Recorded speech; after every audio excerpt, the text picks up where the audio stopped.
Hi friends, very good morning. ఈ వీడియోలో మనం స్మిత్ అనే కంపెనీ వాళ్ళ ప్రోడక్ట్ అంటే పోజర్ మీరు గూగుల్లో టైప్ చేసినప్పుడు ఈ సాఫ్ట్వేర్ అనేది ఫ్రీ డౌన్లోడ్ చేసుకోవచ్చు. అరౌండ్ ఒక 30 days ట్రయల్ వర్షన్. బేసిక్గా ఈ సాఫ్ట్వేర్ యొక్క ఫంక్షనాలిటీ ఏంటి అంటే మీకు మాయాలో కానీ లేదంటే 3Dలో కానీ జీబ్రష్ కానీ మోషన్ బిల్డర్ ఇలాంటి పెద్ద పెద్ద ఆటోడెస్క్ ప్రోడక్ట్లో మీకు మోడల్ చేయాలి అంటే అరౌండ్ ఒక 10 to 15 hours పడుతుంది. At least only for face model. అది మీరు ఎంటైర్ బాడీ మోడల్ కానీ లేదంటే ఒక any organic or inorganic models create చేయడానికి lot of time consuming process. So ఈ పర్టికులర్ సాఫ్ట్వేర్లో మీకు ప్రీడిఫైన్డ్ మోడల్స్ ఉంటాయి. ఆ మోడల్స్ మనం ఇంపోర్ట్ చేసుకొని మీకు ఫోటోషాప్లో కావచ్చు, ఆఫ్టర్ ఎఫెక్ట్స్లో కానీ ఫ్రీగా యానిమేట్ చేసుకోవచ్చు. కానీ ఈ పర్టికులర్ ట్యుటోరియల్ మనం నా సిస్టంలో 3D Max, Revit, CAD అలాంటి సాఫ్ట్వేర్ ఇంకా ఇన్స్టాల్ చేయలేదు కాబట్టి ప్రజెంట్ నేను పోజర్ ఇన్స్టాల్ చేశాను అరౌండ్ ఒక 5 hours బ్యాక్. సో ఆ పర్టికులర్ సాఫ్ట్వేర్ నుండి ఫోటోషాప్లోకి పోజర్ ఫైల్ని ఎలా ఇంపోర్ట్ చేయాలి, ఇంపోర్ట్ చేసిన తర్వాత దానికి ప్రీడిఫైన్డ్ ఆల్రెడీ పోజర్లో ఉన్న టెక్స్చర్స్ని ఫోటోషాప్లో ఎలా అప్డేట్ చేయాలి, తర్వాత దాన్ని రెండర్ ఎలా చేయాలి, రెండర్ చేసిన తర్వాత మళ్ళీ దీన్ని జేపీజీగా కానీ లేదంటే ఎంఓవి ఏవిఐ ఎలా కన్వర్ట్ చేయాలనేది ఈ పర్టికులర్ వీడియోలో మనం చూస్తున్నాం. Okay, let's get started. So దీన్ని క్లోజ్ చేస్తున్నాను నేను. కానీ పోజర్ మోడల్ ఇంపోర్ట్ చేయాలి అన్నప్పుడు ఫస్ట్ నేను ఏం చేస్తున్నానంటే take a new document. So ఇక్కడ డెల్ మానిటర్ సైజులో ఇది నా డాక్యుమెంట్. ఓకేనా. సో ఇక్కడ మీకు take any gradient. First gradient అనేది మ్యాండేటరీ కాదండి. సో ప్రతిసారి నేను గ్రేడియంట్ అంటున్నానని చెప్పి don't take it in that way. So ఇది ఓన్లీ ఫర్ బ్యాక్గ్రౌండ్కి బెటర్ అప్పీలింగ్ కోసమే నేను చేస్తున్నాను. ఓకేనా. So it looks beautiful now. So ఇప్పుడు నాకు ఇక్కడ ఒక 3D ఆబ్జెక్ట్ పెట్టాలి. ఆ 3D ఆబ్జెక్ట్ నేను మాయా నుండి కానీ పోజర్ నుండి కానీ రివిట్ నుండి తీసుకురావచ్చు ఇక్కడికి. మరి ఫోటోషాప్లో మనకి ఏ 3D సపోర్ట్ చేస్తుంది అనేది ఫస్ట్ చెక్ చేద్దామా. సో విండోలో 3D అనే ఆప్షన్ క్లిక్ చేసి ఇక్కడ మాత్రం ఫైల్ అనేది సెలెక్ట్ చేయండి. ఫైల్ అనేది సెలెక్ట్ చేసి క్రియేట్ అనగానే ఇక్కడ చూడండి. So first format .3ds, second Collada .tai, third వచ్చి ఫ్లాష్ 3D, ఫోర్త్ వచ్చి గూగుల్ ఎర్త్ నుండి తేవచ్చు, next STL, next wave front object. ఇది 3D Maxలో కూడా వస్తుంది. ఈ ఫార్మాట్స్ మాత్రం మీరు ఇంపోర్ట్ చేయగలరు. ఓకేనా.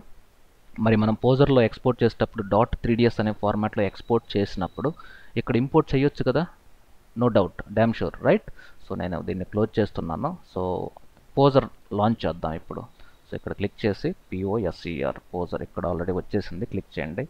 సో ఇప్పుడు ఈ పర్టికులర్ అప్లికేషన్ లాంచ్ అవుతుంది. లాంచ్ అయిన తర్వాత ఇక్కడ ప్రీడిఫైన్డ్ మోడల్స్ ఎన్నో ఉంటాయి, లైబ్రరీస్, ఎనిమల్స్ కానీ human categories like skeletons, many things. So present నాకు ఇది అవసరం లేదు, డిలీట్ చేసేసుకొని ఇక్కడ రెడీమేడ్ మోడల్స్లో నాకు న్యూ ఫిగర్స్ ఇక్కడ చూడండి చాలా ఉన్నాయి, అడిషనల్ ఫిగర్స్ అని. సో ఇక్కడ నేను హెడ్స్ అంటే మనకి హెడ్స్లో ఒక ఫిమేల్ హెడ్ డబుల్ క్లిక్ చేసేస్తే ఆటోమేటిక్ ఇక్కడ లోడ్ అయిపోతుంది ఆబ్జెక్ట్. కానీ ఫేస్ కెమెరా అనేది ఇక్కడ క్లిక్ చేస్తే మనకు ఓన్లీ ఫేస్ క్లియర్గా జూమ్ అయి కనపడుతుంది. దీన్ని నేను సేవ్ చేస్తాను, export 3D studio. So first అడుగుతుంది అన్నీ సింగిల్ ఫ్రేమ్గా కావాలి. ఎస్, అవును. దీంట్లో అన్నీ అంటే including hands, legs, left hand, right hand, body అన్నీ కావాలి కాబట్టి ఎస్, అవును. నెక్స్ట్ ఇక్కడ కూడా దీన్ని ఓకే క్లిక్ చేసేసుకొని ఎక్కడ డెస్క్టాప్లో ఇది హెడ్ మోడల్ అని సెలెక్ట్ చేసి సేవ్ క్లిక్ చేశాను, ఫినిష్. తర్వాత క్లోజ్ చేసేద్దాం. Okay, fine. సో ఇప్పుడు చూడండి అది ఎక్కడ సేవ్ అయిపోయి ఉంది, అది డెస్క్టాప్లో ఇదిగోండి ఈ ఫైల్. ఓకే, హెడ్ మోడల్ అనేది క్రియేట్ అయింది. ఇప్పుడు నేను ఫోటోషాప్ లాంచ్ చేసి సేమ్ ప్రాసెస్ ఇక్కడ ఫైల్ సెలెక్ట్ చేస్తున్నాను. ఇప్పుడు మళ్ళీ క్రియేట్ క్లిక్ చేసి డెస్క్టాప్లోకి వెళ్ళిపోయి ఇదిగోండి హెడ్ మోడల్ సెలెక్ట్ చేసి ఓపెన్ క్లిక్ చేస్తే ఆ మోడల్ ఇక్కడ లోడ్ అయిపోతుంది. That's it, very simple process. Okay, ఇప్పుడు ఈ పర్టికులర్ టూల్స్ని యూజ్ చేసి మనం దీన్ని రొటేట్ చేయడం కానీ, ఓకే, అలాగే లిప్స్ కలరు అన్నీ మీరు ఇప్పుడు దీన్ని ఎడిట్ చేసుకోవచ్చు. ఓకే, అలాగే బ్యాక్గ్రౌండ్ ఎలాంటి పిక్చర్ ఏదైనా పెట్టవచ్చు. So take a open any picture. So desktop ఇక్కడ చూడండి ఎన్నో ఫోటోగ్రాఫ్స్ ఉన్నాయి కాబట్టి ఆల్ ఫైల్ ఫార్మాట్స్ అనండి. సో దట్ మీరు అన్నీ చూడొచ్చు. ఇక్కడ చూడండి మెనీ ఫోటోగ్రాఫ్స్ ఉన్నాయి ఇక్కడ. సో ఇది సెలెక్ట్ చేద్దాం. ఓకే, సో లేదంటే దిస్ ఈజ్ ఫైన్. సో దీన్ని కాపీ చేసేసుకొని ఇక్కడ పేస్ట్ చేద్దాం. ఓకే, పేస్ట్ చేసిన తర్వాత దీన్ని కొంచెం సైజ్ ఇంక్రీజ్ చేద్దాం ఇట్లా. ఓకే, సో ఇప్పుడు నేనేం చేస్తున్నానంటే ఈ పర్టికులర్ మోడల్ని అప్ సైడ్ మూవ్ చేశాను. ఓకే, ఇప్పుడు దీన్ని యూజ్ చేసి ఈ మోడల్ మనం మూవ్ చేసుకోవచ్చు కదా ఎక్కడ కావాలంటే అక్కడికి, రైట్. అలాగే దీనికి ఈవెన్ మీరు మాస్క్ కూడా ఇచ్చుకోవచ్చు. మాస్క్ ఇచ్చుకొని దీన్ని బ్లాక్ అండ్ వైట్ యూజ్ చేసుకొని. మాస్కింగ్ అనేది మన ట్యుటోరియల్ చూసాం కాబట్టి that's not an issue. So reverse అనేది క్లిక్ చేద్దాం. ఓకే,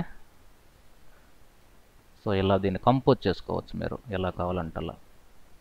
ఇక్కడ చూడండి ఇంతవరకు మాస్క్ అయింది. ఓకే, అలాగే దీన్ని రొటేట్ చేయొచ్చు ఇన్ కేస్ ఈ డైరెక్షన్లో కావాలన్నా, ఈ డైరెక్షన్లో కావాలన్నా ఇలా. Okay fine. అలాగే మీకు ఇంకొక పిక్చర్ బ్యాక్గ్రౌండ్ పెట్టుకొని పోజర్ నుండి ఇక్కడ యానిమేషన్ కూడా ఇచ్చుకోవచ్చు. దీని అంతా అయిపోయిన తర్వాత దీన్ని సేవ్ చేయాలి అన్నప్పుడు మాత్రం ఫైల్లో ఎక్స్పోర్ట్ రెండర్. ఓకే, దీనికి యానిమేషన్ ఇచ్చినప్పుడు మాత్రం ఈ ఆప్షన్, లేదు స్టాటిక్గా కావాలన్నప్పుడు మాత్రం 3Dలో రెండర్. ఓకే, కానీ ఈ ఆప్షన్ నేను క్లిక్ చేస్తే ఇట్ టేక్స్ అరౌండ్ ఒక 10 to 15 minutes పడుతుంది ఇది రెండర్ అవ్వడానికి. ఎనీవే బేసిక్ కాన్సెప్ట్ అయితే ఒక థర్డ్ పార్టీ సాఫ్ట్వేర్ నుండి ఫోటోషాప్లోకి ఫైల్ని ఎలా ఇంపోర్ట్ చేయాలి. దానికి ఇక్కడ చూడండి, ఇక్కడ మీరు లిప్స్ కలర్ మార్చాలి. డబుల్ క్లిక్, ఏ కలర్ లిప్స్ కావాలి, నాకు రెడ్ కలర్ కావాలి. అలాగే స్కిన్ కలర్ కూడా మీరు మార్చుకోవచ్చు, లిప్స్ కలర్ మారిపోయింది. అలాగే మీకు ఐబాల్ కలర్, టెక్స్చర్ అన్నీ ఇక్కడ మీరు అప్డేట్ చేసుకోవచ్చు. ఓకేనా, this is all about importing any 3D model from external software into Photoshop. Okay, so thank you very much for watching Digital Vidya tutorial. Stay tuned.